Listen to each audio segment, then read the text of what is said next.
about the first Sunday, knowing that a classmate, well, she wasn't in my class, with Claire Muhammad School, that we'll get something that our community is not seeing. Seeing something from the minds of the fruit of your efforts, Our parents suffer more. A lot of people think because they see the young people not living up to what we expect of young people in the society, and we see all of the negativity on television and everywhere, but nobody suffers more at the suffering, the pain. They know the young people are suffering. So whenever we see one that we see has been brought into Allah's mercy and that's blessed, that is a healing for the whole community. So seeing Dr. Rashida here today, Fatima, pardon me. I'm looking at Dr. Rashida. That's why I said. See, that's what I'm like. Seeing Dr. Fatima here today, that is a help. And if anybody knows, I tell you that once before, that a young person, one of our seniors told me this. I don't even know if they're still around, but I carried this with me for about 20 years. They said, they approached me, I don't remember what the reason or the subject. I might have had my little boys. Yeah, I said 20 years, they were babies in a stroller at the time. And he said, the devil don't want us. He said, we stuck in our ways. He ain't trying to convert us. He want them. And he pointed at my babies. And he knew he was going to strike a chord in me because I'm a parent. And when it comes to defending the babies, and if I think they're in some type of danger, I switch from parent to pit bulldog defender with my life, And so he triggered something in me that stayed with me, that said, the enemy, he don't want us. He want our youth. And that's why we don't see our youth here, because they're being overoccupied with all of these distractions and all of these falsehoods that keep them away from their true success, which will only be realized through community. Because human being is not an individual. Human being is a community, a part of a community. And our success as a whole, Allah sees our whole existence as one, in the grand scheme of things. We're one people, and we should be trying as a species, really, to see our entire the entire race of human beings protected the way that we would want to see an individual family protected and cared for and loved, and we're moving towards that. I see that's what the world appears to be moving towards. And my wife this morning, I forget what we were talking about, but we made an analogy, because she said some sobering things to me sometime. I'm gonna take note. I'm gonna write down some of this stuff, because she say some stuff that I never thought of. I've been a Muslim 47 years, my whole life, and we were talking about sheikhs or something, because we were listening to a tape and he was calling somebody sheikh. My father was calling somebody sheikh. I said, I haven't heard him say that, and I even heard him condemn using that terminology and what it meant, because it's a culture. But now that I'm older, I understand it's a cultural thing. But Robin said, it's like being called sir or ma'am. And I said, when I thought about it, I said, man, I've been 47 years, I ain't never thought of that. That in their culture, it's like when we see an older person, or a higher person, white-haired person, and I'm about to be white-haired, one of our seniors, we respect them. So out of respect, we can't just say, hey John, or hey whoever, or Abdullah, or whatever. We say brother, sir, or yes ma'am, or no ma'am, and yes sir, and no sir. So it's kind of like that. And I never put that in perspective, And Imam Mohammed said, I'd rather be called your brother. Like Prophet Muhammad said, it's better to be called brother than to be called some other title that we put on each other. Now I got way off track from where I was going before I thought about what she said, but I'm gonna start writing down some of that stuff. It's a perspective. I was talking about our young people and the youth. We have from our community children that are seeing what the sister was saying earlier. They're seeing the world like you see it on Facebook and think they know everything.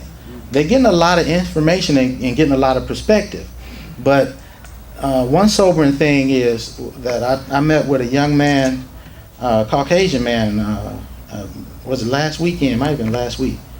And he was telling me about the last time we had met. I saw him, and his mother had passed, and I felt really sorry for him. He had gone through some trials, and somehow he wound up in the county jail. And this is a Caucasian brother. So so when he said, I said, because something made me ask him, because he was talking about how he was treated and how he experienced racism. And he said, they were calling me, you white this, you white that. I said, mind if I ask, where was you locked up? He said, I was in the county. I said, oh. So he said, they were like acting like animals. I said, you know what? I said, the human being is the highest creation of God. And I said, they probably was acting worse than animals. They probably put some animals to shame. I said, but what you experienced was not racism. I said, racism implies that the people have some type of authority or power to oppress. Like our numbers are so small. Yeah, our resources are so small. I said, what you heard was a cry for help. And I said that if you were affected, and he was talking about how he used to box and all this, and I said, he showed me scars, and I said, I see them scars. That means you lost a couple of fights too. But I told him, I said, they were probably trying to encourage you to do something. You're in a position as they feel they're in that locked up. If that many people was mad at your skin color, then they feel they locked up because of something somebody from your family may have done. I said, so maybe that's a call saying that you should put some of that fight you got into you out on the streets and do something to make a change, you know. And we talked about other things. And before he left, I told my children, he said, man, you know, you're the smartest person I've ever talked to. I looked around. Well, you know, never know. He was asking me about a bunch of stuff, and I was telling him about it, and I said, alhamdulillah. The youth and racism. He talked about how they talked about and said all these racial epithets. And I don't agree with the idea that there's a black racism. I believe it's like when your child says something that's a little mannish or a little out of place. Really what they're doing is showing you a reflection of you. Yeah, because it's reactionary. They don't understand what they're saying. Because it was something funny. My youngest son, he was teasing his sister. She's 2 years younger than him. And I think my older son was telling him, she's 4. What did he say? You remember what he said? He said, leave her alone. Something. She's 4. Man. I think he was telling something to the fact that he's 4 and you're 6. Yeah. And that, you know, she's a baby. That's what babies do, and that you should be more mature than that. So. I guess my older son was expecting him to respond, I guess like an adult would say, look at them, take a look at yourself because you're being criticized and say, yeah, you know what, maybe I am not acting my age. I should be a little more mature, you know? Nah, but Barack didn't come out like that. Barack came out age appropriate. He said, I used to be 4, and then I was 5, and now I'm 6. I said, that's what my older son needed to hear. I said, that's what he needed to hear. I'm like, and I always get on my children about that. I'm like, when daddy in the house, you're not the authority. So you don't discipline the children when daddy in the house. Just let them be, you know. I say, because you don't know what you're doing. Like the sister said, you know. We get older and we get wiser. Alhamdulillah. But it's a blessing. But we need to do more, and we need to watch our community and try to call the young people back to their duty, you know, to take care of the community and responsibility that we're aging. It's the young people that we need to hear from now, because Allah is blessing them, and a lot of them doing well, and they got a lot that they can share with us. But when it comes to the overall grand scheme of things, when you think of slavery and how people are controlled, I remember Imam Mohammed said that the name species comes from a term that I guess if you look it up, money has something to do with money. It has something to do with money. And if we look at ourselves in the light of how we live our lives, we live our lives with the range of freedom that a human being should have. Look at how many acres or millions of miles of land before you domesticated the cow that it roamed on. But then when you domesticate it, it's happy, it's well fed, and it's doing what it's supposed to do. Just look at how many people, the number of people, which you'll sober us up, that are on Earth. Over 6 billion? 6 billion people. And just think about how many people in your world do you come in contact. I ain't talking about the TV and the radio. You in a smaller cage than that cow, and you don't realize it, and you think you know everything. That is amazing. That just blows my mind when people start telling me about what they know or what they think they know. And not just that, when they don't want to listen to another opinion or another person's voice or a different view. You know, you got to be, we should be traveling the world. That's what America used to do. They get a little money and they get on a plane and they go experience some other culture because they know the reason why they're doing it is not to show off. We should see as them showing off, they want to come back with a tan. No, they trying to experience God's world that He created. And that's what we're missing. And with that internet, it's probably even worse, you know, because they're not seeing. They're seeing a little bit of the world, but it depends on the disposition you go at a thing. If you go at a thing with a narrow view, rejecting and thinking you know everything, you're not going to gain from it. But if you go with an open mind and you're looking to learn and willing to accept a challenge, you know, intellectual challenge, and even have your mind changed. If you see something better than what you already had, that's where the world is today, and that's what we need to catch up. And the patience, the sister said, I loved it when I heard her say we need to practice patience, because some people don't have patience. Because I've been in a store, I'm shopping for something.